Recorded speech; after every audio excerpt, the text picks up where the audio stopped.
That was an incredible introduction. Bravo Foxtrot United Veterans. It's more than just an organization. To my wife and I, it's our lives, and it's representative of our lives. Why? Because I myself was a homeless veteran. I served for 10 years.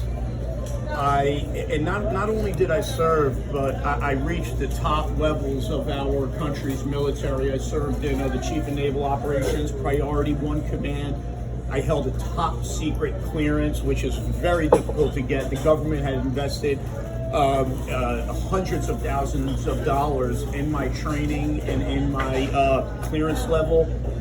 In 2016, after I was discharged, I ended up homeless. My home was foreclosed. My truck was repossessed. I was divorced from my then wife, estranged from my children, suicidal, self-medicated. And I say all this stuff, and it sounds kind of ominous, but I wear it as a badge of honor. And I'm proud to say that today, because I use it as a catalyst in order to do the work that I'm doing. If it wasn't for those experiences, there's absolutely no way there's absolutely no way that we'd be able to do the work that we're doing, not with good conscience anyway. And it enables me to do the kind of outreach, the unique outreach that Bravo Foxtrot is doing. When I say unique outreach, there's so many great organizations out there that assist veterans. Outreach is a term that's often used. So why is Bravo Foxtrot's outreach unique? Because there's all these other organizations doing outreach.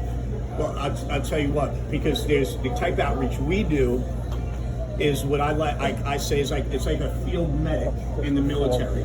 Okay, we are actually going out into the wooded lots that are scattered throughout Long Island, throughout New York, and building relationships with these homeless veterans. We're risking our lives going into many of these situations.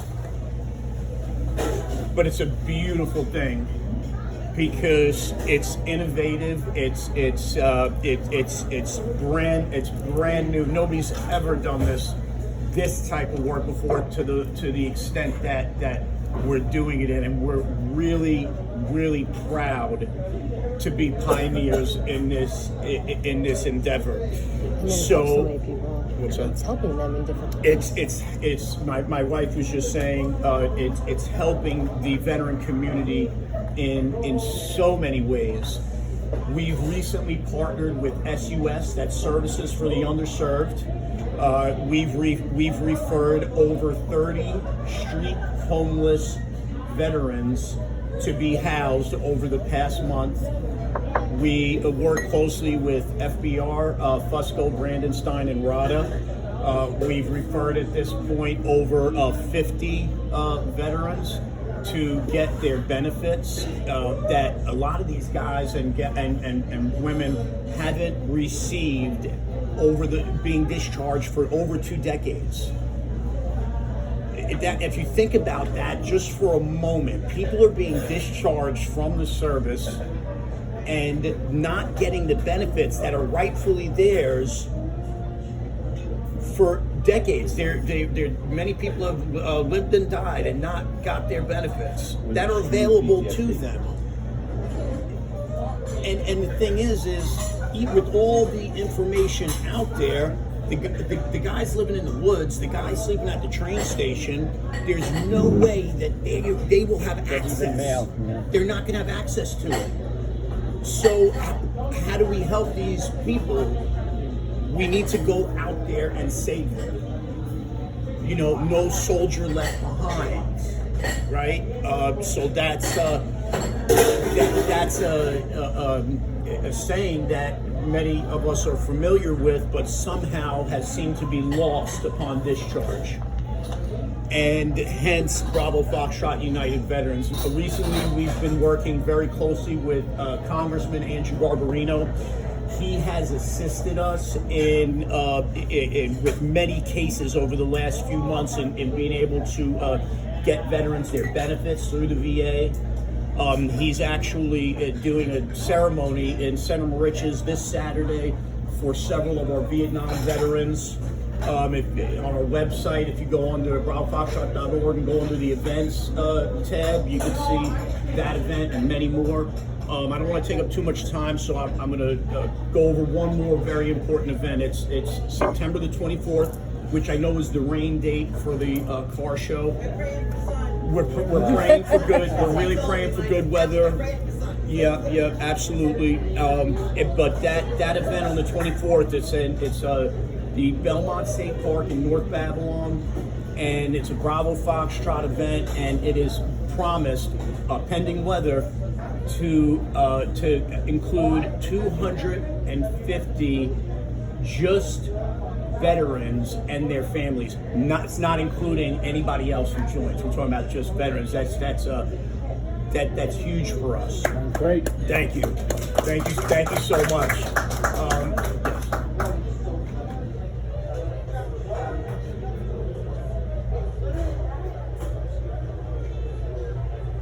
And then also what I wanted to talk about was our documentary film, Long Island's Forgotten Heroes.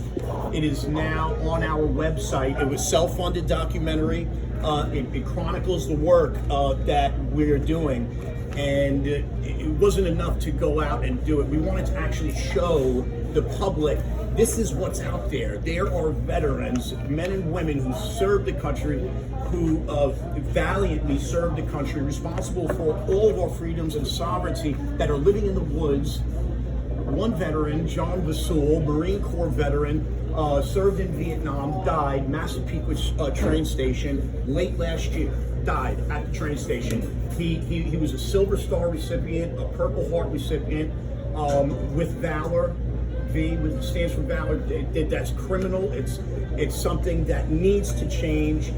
We plan on taking this all the way to DC, rallying in DC. That's going to be in our next film, America's Forgotten Heroes, which we're in the process of filming now. And also, I want to say that legislator Stephen Flodderin, he's here.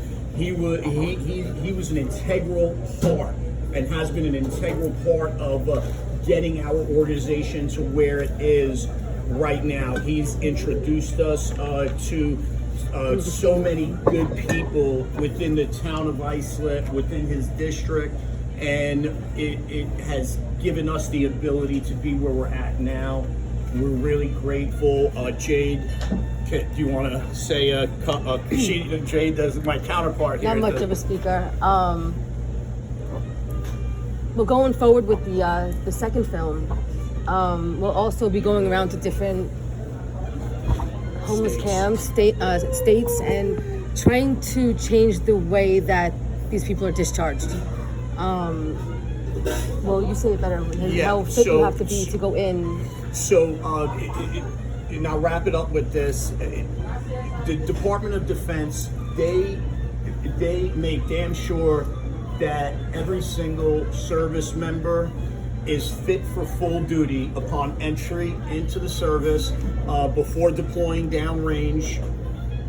But what they fail to do is make sure that their service members, these brave men and women, are fit for civilian life upon exiting the military. Amen. And that's the fundamental foundation that we are trying to change as an organization.